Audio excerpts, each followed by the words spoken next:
Hey you guys, welcome back to the channel. If you haven't subscribed, please subscribe so you can be notified when I go live or upload a new video, and please like this video.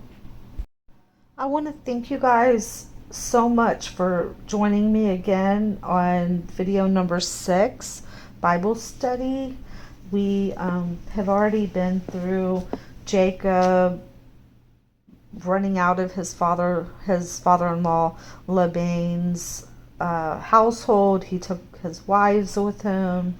He took all of his livestock with him, and now Jacob is making the journey to his father's land in Canaan.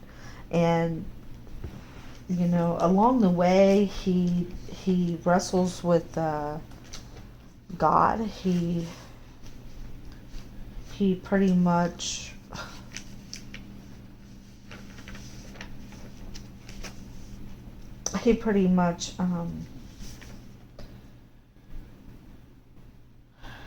journeys, while he's journeying to his father's land. He receives a new name, even called Israel. He attempts to make peace with his brother.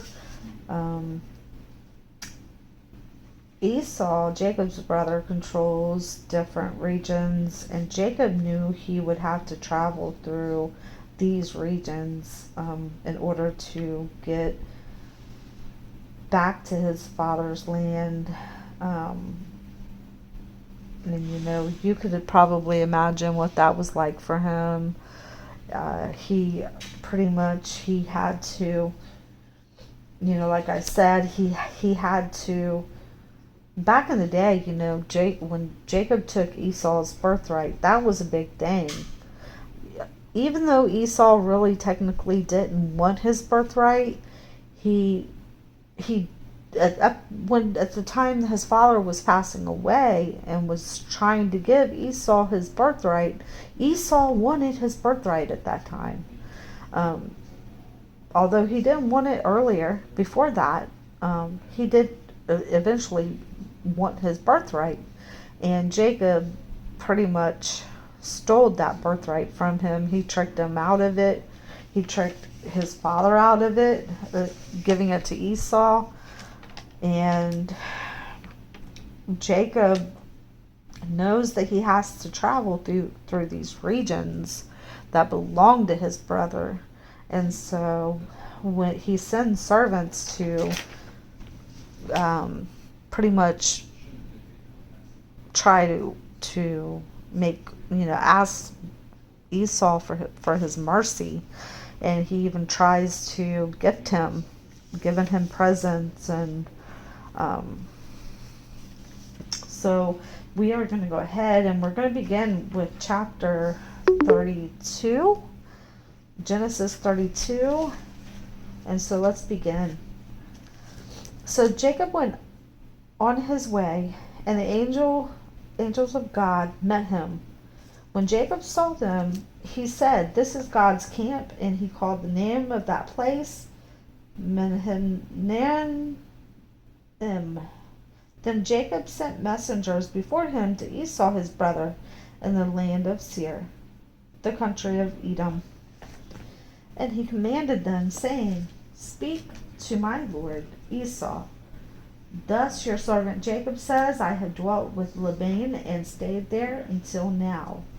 So he's pretty much saying, he's telling his servants, go to my brother Esau and speak to him and tell him that I have been with Laban, my father-in-law, until now.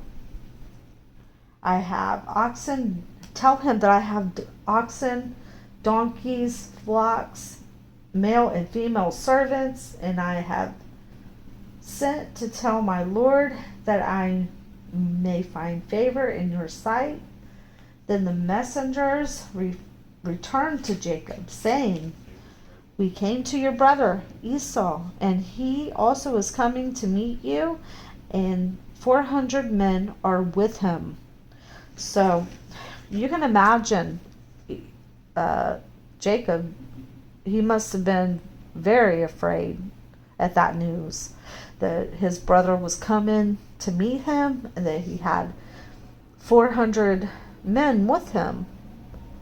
For all Jacob knew, Esau was coming there to kill him. He didn't know.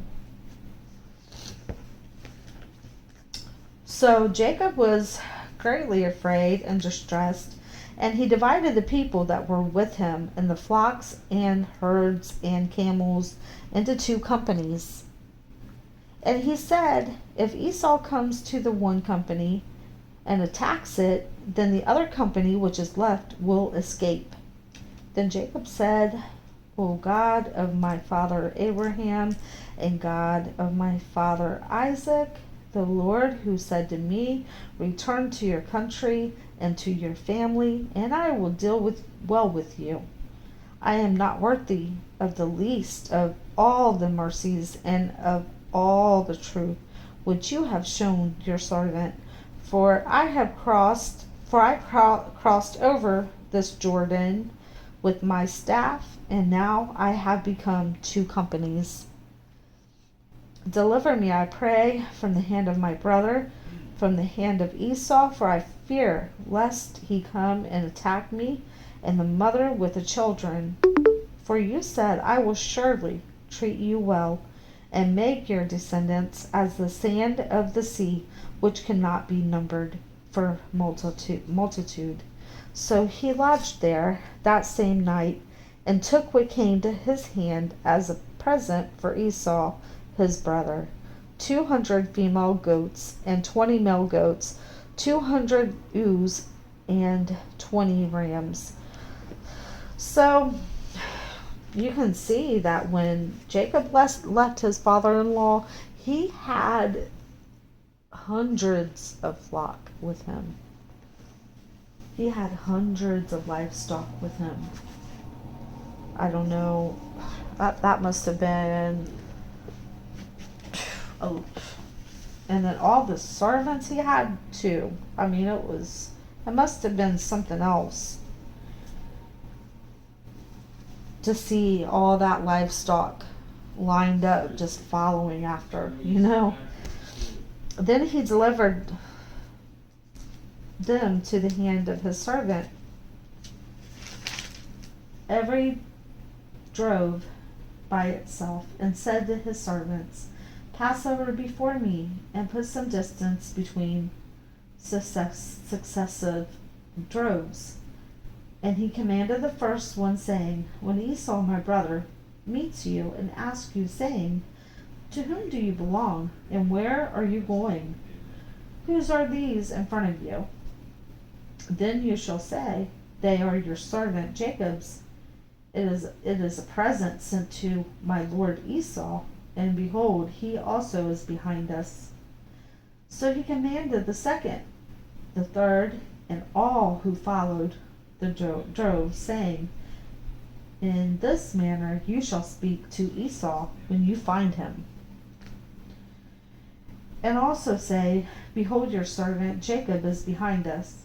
For he said, I will appease him with the presence that goes before me, and afterward I will see his face. Perhaps he will accept me. So the present went on over before him, but he himself lodged that night in the camp. And he arose that night and took his 2 wives, his 2 female servants, and his 11 sons, and crossed over the ford of Jabbok. He took them, sent them over the brook, and sent over what he had. Then Jacob was left alone, and a man wrestled with him until the breaking of day.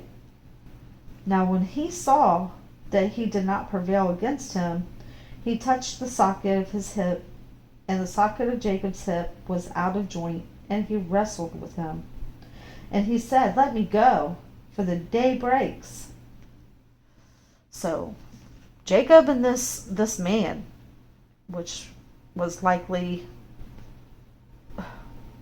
God, it was likely an angel, but they wrestled all night long until Jacob's hip was pretty much out of socket. And then even the man says, "Let me go, for the day breaks." But he said, "I will not let you go unless you bless me." So he said to him, "What is your name?" He said, "Jacob."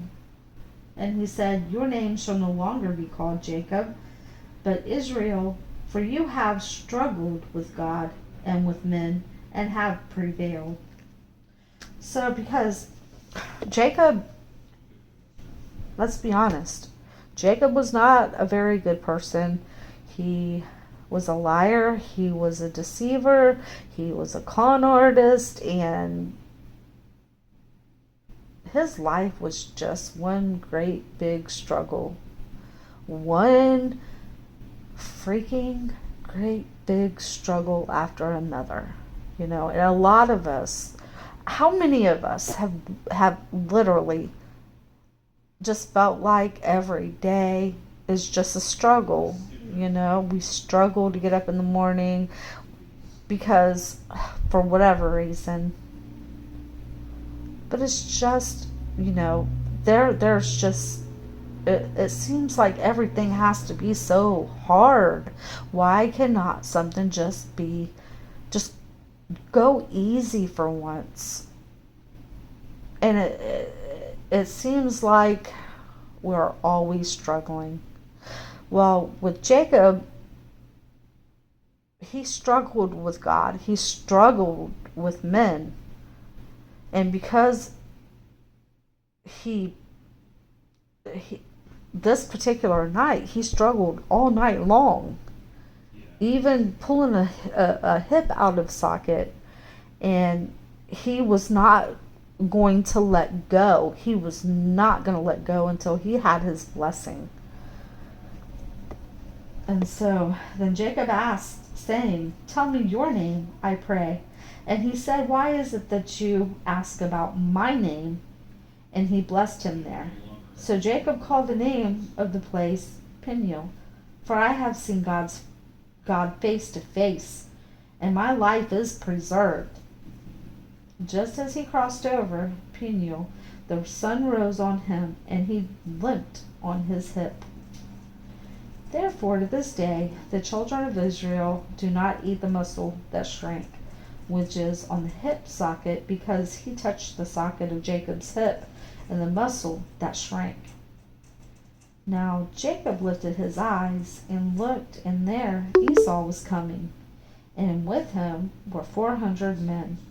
So he divided the children among Leah, Rachel, and the 2 maidservants. And he put the maidservants and their children in front, Leah and her children behind, and Rachel and Joseph last. Then he crossed over before them and bowed himself to the ground 7 times until he came near to his brother. But Esau ran to meet him and embraced him and fell on his neck and kissed him, and they both wept. And he lifted his eyes and saw the women and children, and said, "What are these with you?" So he said, "The children whom God had graciously given your servant." Then the maidservants came near, and their children, and bowed down. And Leah also came near with her children, and they bowed down. Afterwards, Joseph and Rachel came near, and they also bowed down. Then Esau said, "What do you mean by all this company which I meet?" And he said, "These are to find favor in the sight of my Lord." But Esau said, "I have enough, my brother. Keep what you have for yourself." And Jacob said, "No, please. If I have now found favor in your sight, then receive my present from my hand, inasmuch as I have seen your face, as though I have seen the face of God, and you were pleased with me.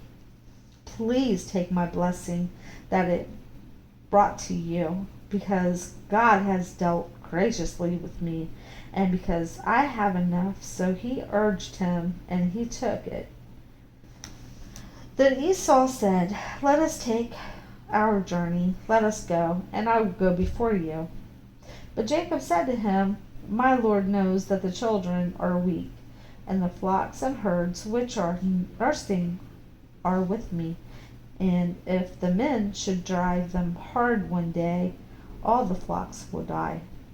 Please let my Lord go on before his servant. I will lead on slowly at the pace which the livestock that go before me, and the children are able to endure until I come to my Lord in Seir." And Esau said, "Now let me leave you with some of my people who are with me." But he said, "What need is there? Let me find favor in the sight of my Lord." So Esau returned that day on his way to Seir. And Jacob journeyed to Succoth, built himself a house, and made booths for his livestock. Therefore the name of the place is called Succoth. Then Jacob came safely to the city of Shechem, which is in the land of Canaan, when he came from Padan Aram, and he pitched his tent before the city, and he bought the parcel of land where he had pitched his tent from the children of Hamor, Shechem's father, for 100 pieces of money. Then he erected an altar there and called it El Elohi Israel. Now Dinah, the daughter of Leah, whom she had borne to Jacob, went out to see the daughters of the land. And when Shechem, the son of Hamor, the Hivite, prince of the country, saw her, he took her and lay with her and violated her. His soul was strongly attracted to Dinah, the daughter of Jacob, and he loved the young woman and spoke kindly to the young woman. So Shechem spoke to his father Hamor, saying, "Get me the young woman as a wife." And Jacob heard that he had defiled Dinah his daughter. Now his sons were with his livestock in the field, so Jacob held his peace until they came. Then Hamor, the father of Shechem, went out to Jacob to speak with him. And the sons of Jacob came in from the field when they heard it, and the men were grieved and very angry, because he had done a disgraceful thing in Israel by lying with Jacob's daughter, a thing which ought not to be done. But Hamor spoke with them, saying, "The soul of my son Shechem longs for your daughter. Please give her to him as a wife, and make marriages with us. Give your daughters to us, and take our daughters to yourselves. So you shall dwell with us, and the land shall be before you. Dwell and trade in it, and acquire possessions for yourself in it." Then Shechem said to her father and her brothers, "Let me find favor in your eyes, and whatever you say to me, I will give. Ask me ever so much, dowry and gift, and I will give according to what you say to me. But give me the young woman as a wife." So when Shechem had talked to Jacob's sons and asked them, what do you want? How much will it take, as a dowry in order for her to be my wife? And so Jacob's sons were very deceitful in their response because they had a plan. They were going to plan this and they were going to get their revenge for their sister. And so let's read on. Ask me whatever so much dowry and gift, and I will give according to what you say to me, but give me the young woman as a wife. But the sons of Jacob answered Shechem and Hamor, his father, and spoke deceitfully, because he had defiled Dinah, their sister. And they said to them, we cannot do this thing to give our sister to one who is uncircumcised, for that would be a reproach to us. But on this condition, we will consent to you, if you will become as we are, if every male of you is circumcised. Then we will give our daughters to you, and we will take your daughters to us, and we will dwell with you, and we will become one people. But if you will not heed us and be circumcised, then we will take our daughter and be gone. And their words pleased Hamor and Shechem, Hamor's son. So the young man did not delay to do the thing, because he delighted in Jacob's daughter. He was more honorable than all the household of his father. And Hamor and Shechem, his son, came to the gate of their city and spoke with the men of their city, saying, so, just picture this in your mind, if you will. Shechem and Hamor, they are gathered like within the, like at the city, like the city hall, and they're speaking to all the men in the whole city, and they're telling them, if you become, circumcised, or if you do this thing, we will be able to have their daughters. We can live as one people. We can share their cattle. And so let's read on. So the young man did not delay to do the thing, because he delighted in Jacob's daughter. He was more honorable than all the household of his father. And Hamor and Shechem, his son, came to the gate of their city and spoke with the men of their city, saying, these men are at peace with us. Therefore let them dwell in the land and trade in it. For indeed the land is large enough for them. Let us take their daughters to us as wives, and let us give them our daughters. Only on this condition will the men consent to dwell with us, to be one people, if every male among us is circumcised, as they are circumcised. Will not their livestock, their property, and every animal of theirs be ours? Only let us consent to them, and they will dwell with us. And all who went out of the gate of his city heeded Hamor and Shechem his son. Every male was circumcised, all who went out of the gate of the city. And now it came to pass on the third day, when they were in pain, that two of the sons of Jacob, Simon and Levi, Dinah's brothers, each took his sword and came boldly upon the city and killed all the males, because they were in so much pain they couldn't defend themselves. And they killed Hamor and Shechem his son with the edge of the sword, and took Dinah from Shechem's house and went out. The sons of Jacob came upon the slain and plundered the city, because their sister had been defiled. They took their sheep, their oxen, and their donkey, what was in the city and what was in the field, and all their wealth, all their little ones and their wives they took captive, and they plundered even all that was in the houses.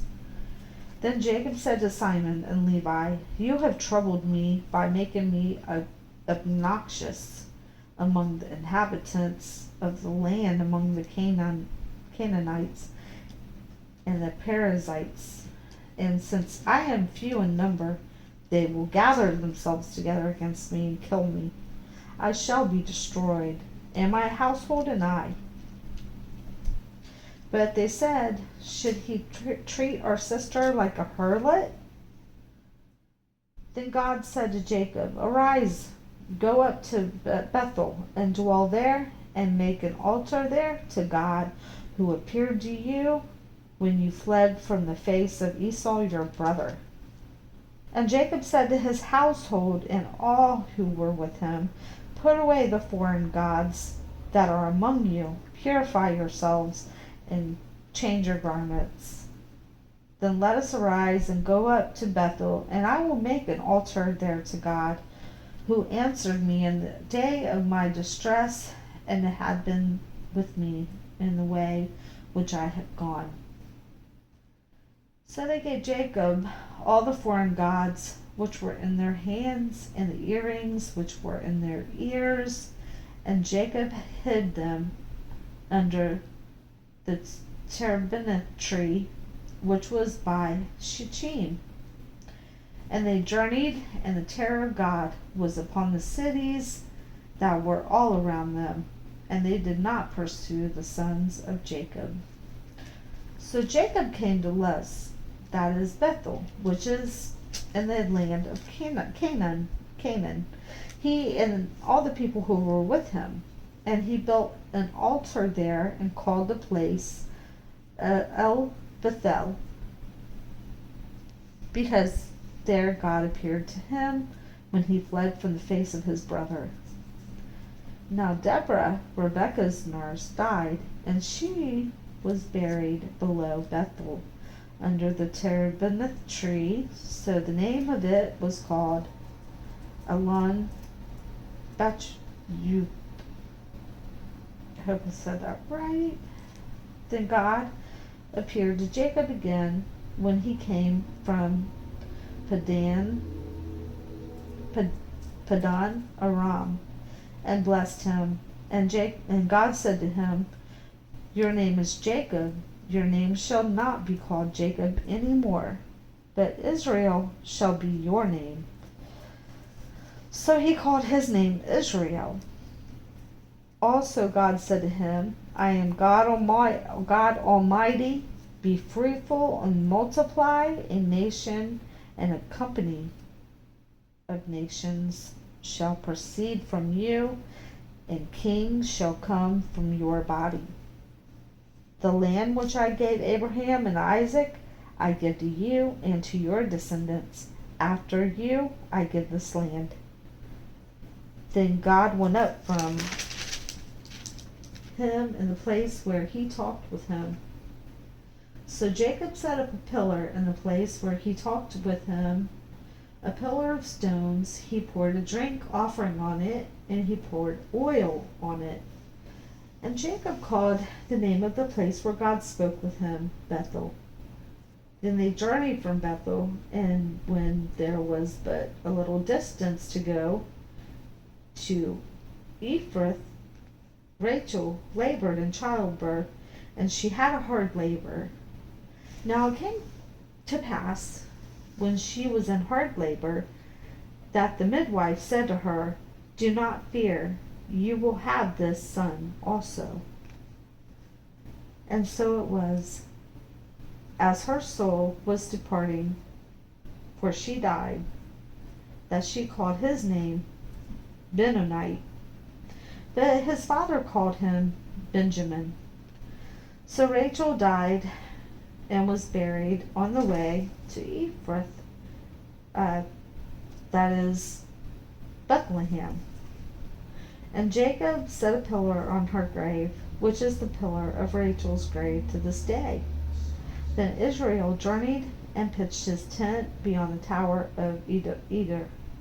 And it happened when Israel dwelt in that land, that Reuben went and lay with Bilhah, his father's concubine, And Israel heard about it. Now the sons of Jacob were 12. The sons of Leah were Reuben, Jacob's firstborn, and Simon, Levi, Judah, Issachar, and Zebulun. The sons of Rachel were Joseph and Benjamin. The sons of Bilhah, Rachel's maidservant, were Dan and Naphtali. And the sons of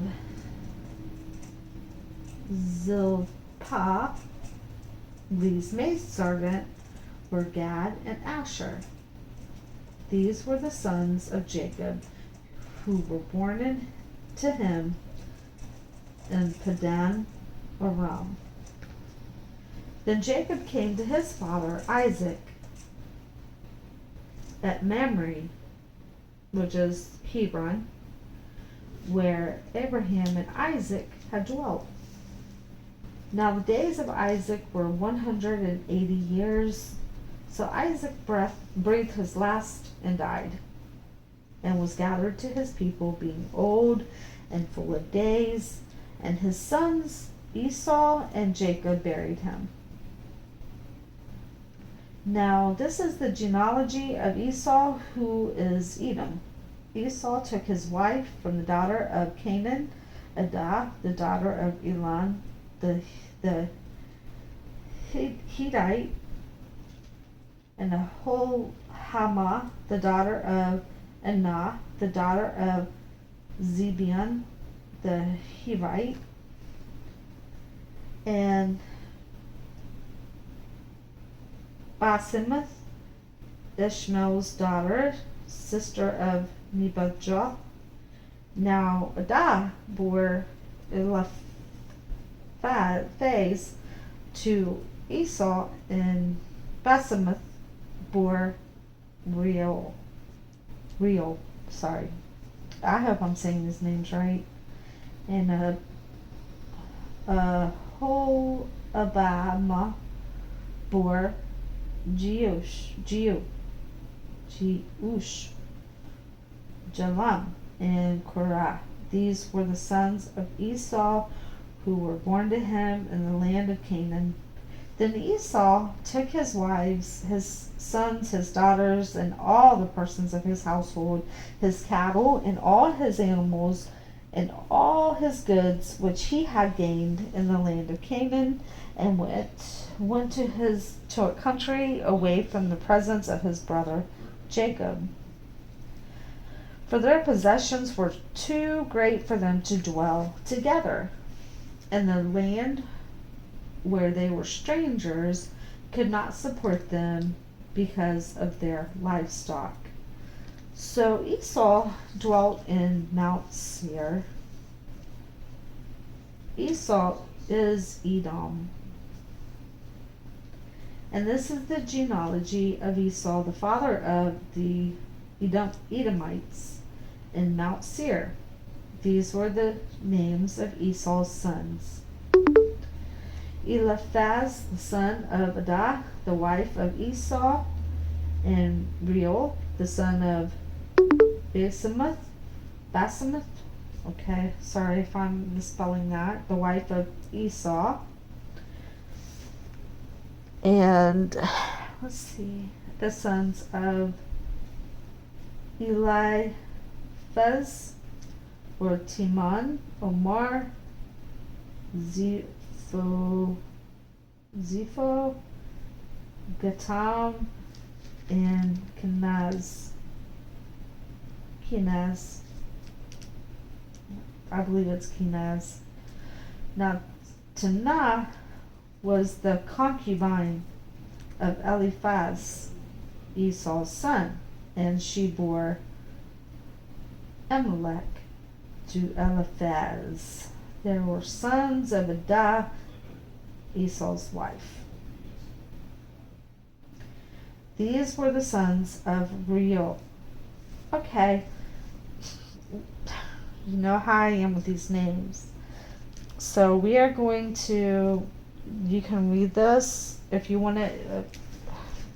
If you want to know the genealogy of all these, you can read them because I read them. It's chapter 36:11 through, let's see, 11 through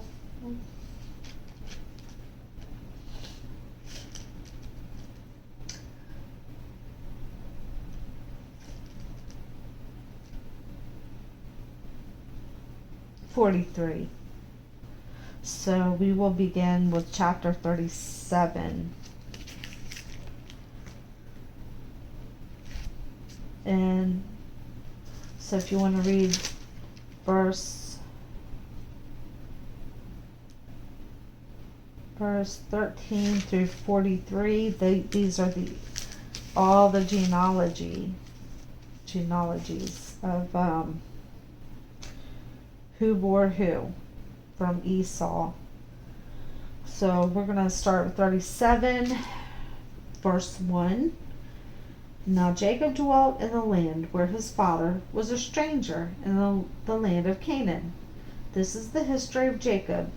Joseph, being 17 years old, was feeding the livestock with his brothers, and the lad was with the sons of Bilhah and the sons of Zilpah, his father's wives, and Joseph brought a bad report of them to his father. Now Israel loved Joseph more than all his children, because he was the son of his old age. Also he made him a tunic of many colors. But when his brothers saw that their father loved him more than all his brothers, they hated him and could not speak peaceably to him. Now Joseph had a dream, and he told it to his brothers, and they hated him even more. So he said to them, "Please hear this dream I have dreamed. There we were, binding sheaves in the field. Then behold, my sheaf arose and also stood upright, and indeed your sheaves stood all around and bowed down to my sheaf." And his brothers said to him, "Shall you indeed reign over us, or shall you indeed have dominion over us?" So they hated him even more for his dreams and for his words. Then he dreamed still another dream, and told it to his brothers, and said, "Look, I have dreamed another dream. And this time the sun and the moon and the 11 stars bowed down to me." That's awful bold. Like, Joseph is telling his other 11 brothers that pretty much you're going to bow down to me.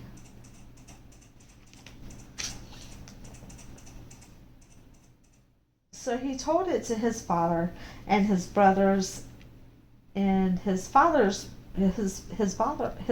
rebuked him and said to him, "What is this dream that you have dreamed? Shall your mother and I and your brothers indeed come to bow down to the earth before you?" And his brothers envied him, but his father kept the matter in mind. Then his brothers went to feed their father's flock in Shechem. And Israel said to Joseph, "Are not your brothers feeding the flock in Shechem? Come, I will send you to them." So he said to him, "Here I am." Then he said to him, "Please go and see if it is well with your brothers and well with the flocks, and bring back word to me." So he sent him out of the valley of Hebron, and he went to Shechem. Now a certain man found him, and there he was, wandering in the field. And the man asked him, saying, "What are you seeking?" So he said, "I am seeking my brothers. Please tell me where they are, feeding their flocks." And the man said, "They have departed from here, for I heard them say, 'Let us go to Dothan.'" So Joseph went after his brothers and found them in Dothan. Now when they saw him afar off, even before he came near them, they conspired against him to kill him. Then they said to one another, "Look, this dreamer is coming. Come therefore, let us now kill him and cast him into some pit, and we shall say, 'Some wild beast has devoured him.'" Wild beast. Okay, I already read that. Well, the wild beast devoured him. We shall see what will become of his dreams. But Reuben heard it, and he delivered him out of their hands and said, "Let us not kill him." And Reuben said to them, "Shed no blood, but cast him into this pit which is in the wilderness, and do not lay a hand on him, that he might deliver him out of their hands and bring him back to his father." So it came to pass, when Joseph had come to his brothers, that they stripped Joseph of his tunic and tunic of many colors that was on him. Then they took him and cast him into the pit. And the pit was empty, there was no water in it, and they sat down to eat a meal. Then they lifted their eyes and looked, and there was a company of Ishmaelites coming from Gilead with their camels, bearing spice, balm, and myrrh, on their way to carry them down to Egypt. So Judah said to his brothers, What profit is there if we kill our brother and conceal his blood? Come and let us sell him to the Ishmaelites, and let not our hands be upon him, for he is our brother and our flesh." And his brothers listened.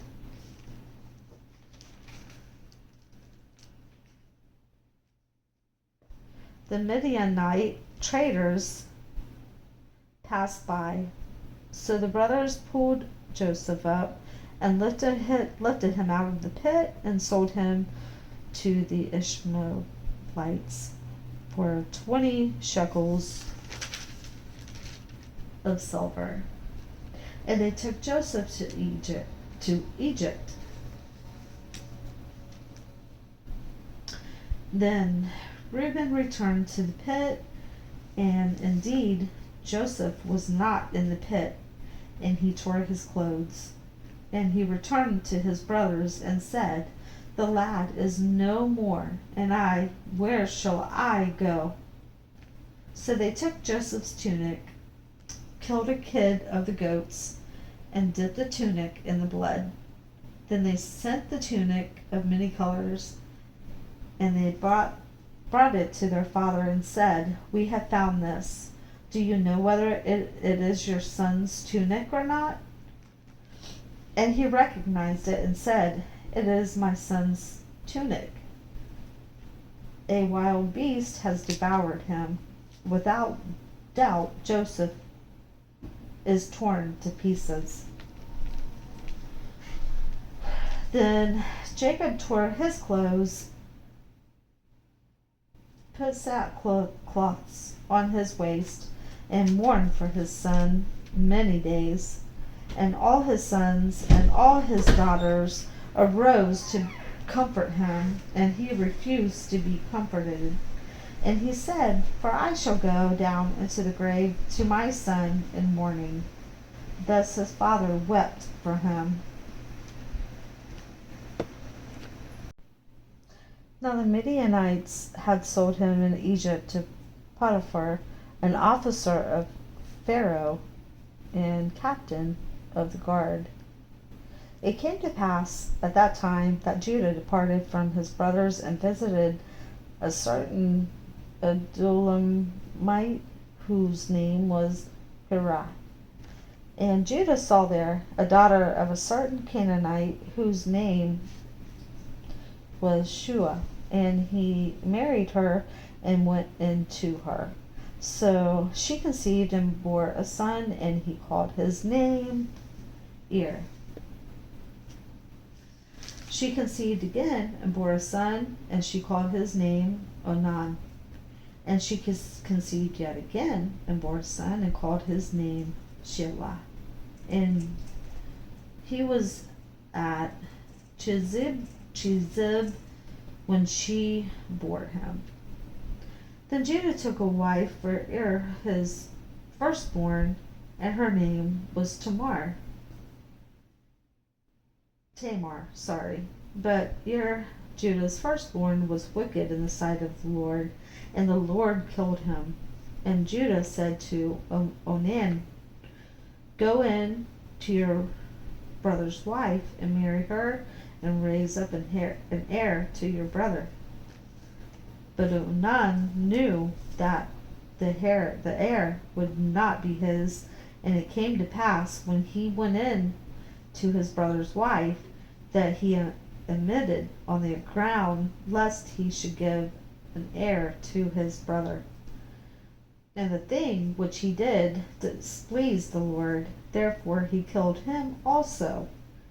Then Judah said to Tamar, his daughter-in-law, "Remain a widow in your father's house till my son Shelah is grown," for he said, lest he also die like his brothers. And Tamar went and dwelt in her father's house. Now in the process of time, the daughter of Shua, Judah's wife, died, and Judah was comforted and went up in his shear at Timnah, he and his friend Hirah, the Adulamite. And it was told Tamar, saying, "Look, your father-in-law is going up to Timnah to shear his sheep." So she took off her widow's garments, covered herself with a veil, and wrapped herself, and sat in an open place which was on the way to Timnah. For she saw that Shelah was grown, and she was not given to him as a wife. When Judah saw her, he thought she was a harlot, because she had covered her face.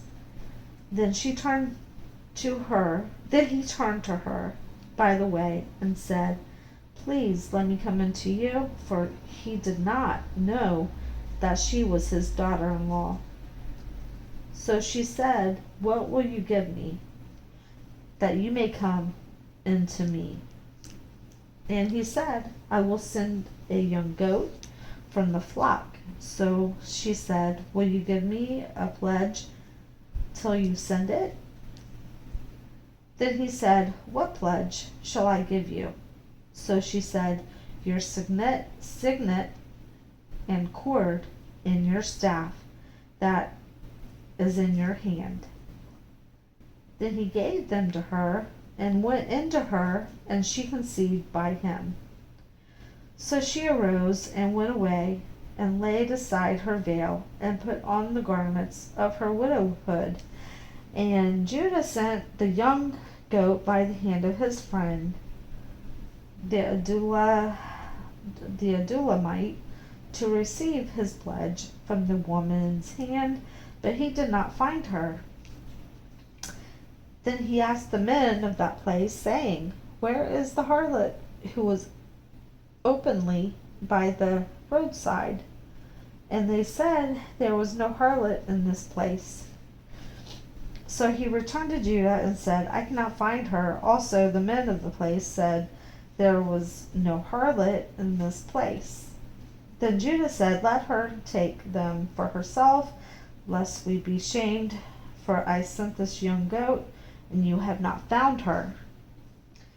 And it came to pass about 3 months after that Judah was told, saying, "Tamar, your daughter-in-law, has played the harlot, Furthermore, she is with child by harlotry. So Judah said, bring her out and let her be burned. When she was brought out, she sent to her father-in-law, saying, by the man to whom these belong, I am with child. And she said, please determine whose these are, the signet and cord and staff. So Judah acknowledged them and said, she has been more righteous than I, because I did not give her to Shelah, my son, and he never knew her again. Now it came to pass at the time for giving birth that, behold, twins were in her womb. And so it was, when she was giving birth, that the one put out his hand, and the midwife took a scarlet thread and bound it on his hands, saying, this one came out first. Then it happened, as he drew back his hand, that his brother came out unexpectedly, and she said, how did you break through? This breach be upon you. Therefore his name was called Perez. Afterward his brother came out, who had the scarlet thread on his hand, and his name was called Zerah. Now Joseph, well, we're going to stop there. We will stop there, and when we come back and do video number 7, we will start with chapter 39. So I hope you guys enjoyed this. I hope you guys have a wonderful night. God bless.